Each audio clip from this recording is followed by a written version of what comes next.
calculated gamble. The UK's balancing act between economic gain and geopolitical risk in China. The upcoming trip to Beijing by UK Trade Secretary Jonathan Reynolds signals a calculated gamble by the British government. A renewed push for closer economic ties with China, even amidst persistent security concerns and escalating geopolitical tensions.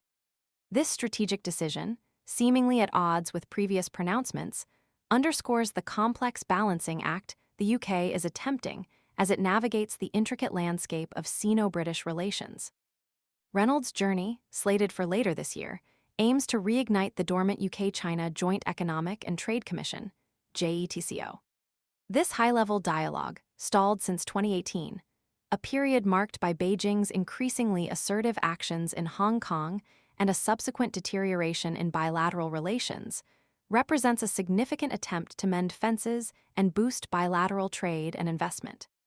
The initiative follows a similar trip to China undertaken by Shadow Chancellor Rachel Reeves in January, with the Treasury subsequently publishing documents outlining their intention to revive these crucial talks. The timing of Reynolds' visit is particularly intriguing, occurring on the heels of several events that have further strained the relationship. Just months ago, Reynolds himself voiced concerns about the naivete of past policies allowing substantial Chinese investment in sensitive sectors. This admission alone highlights the internal debate raging within the government regarding the appropriate level of engagement with China. The inherent risks involved in such economic overtures are undeniable, especially given the recent controversies surrounding Chinese companies operating within the UK. The government seizure of British Steel's Scunthorpe plant from its Chinese owner, Jinghai, on Saturday serves as a stark reminder of these very risks. The sudden intervention, amidst rapidly deteriorating relations with Jinghai's executives, has raised serious questions about the company's intentions. Speculation within government circles suggests that Jinghai's actions might have been a calculated attempt to curtail British steel production, thereby forcing the UK to rely heavily on Chinese steel imports. This incident, coupled with the ongoing concerns about Chinese influence, casts a long shadow over the seemingly optimistic overtures towards economic collaboration. The paradox at the heart of this situation is stark. The desire for economic prosperity clashes head-on with legitimate concerns about national security and the integrity of UK industries. The government is clearly attempting to strike a delicate balance, seeking to reap the benefits of a lucrative trading relationship with China while simultaneously mitigating the inherent risks. Adding another layer of complexity is the revelation this week that the UK government is exploring the use of new foreign influence rules to target specific elements of the Chinese state.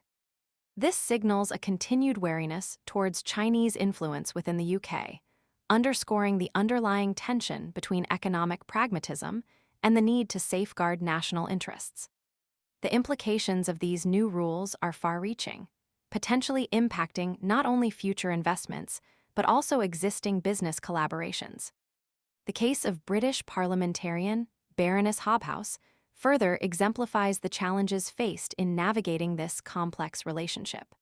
Hobhouse's reported denial of entry to China, allegedly due to her vocal criticism of Beijing's human rights record, serves as a potent reminder of the potential repercussions of speaking out against the Chinese government. This incident underscores the difficulties in balancing the pursuit of economic gains with the defense of fundamental values and human rights. Reynolds' trip is, therefore, more than just a trade delegation. It's a high-stakes diplomatic maneuver. It's a test of the UK's ability to reconcile its economic ambitions with its strategic security concerns in a rapidly changing geopolitical landscape. The success or failure of this mission will have significant ramifications, not just for the UK-China relationship, but also for the broader international implications of engaging with a rising global power.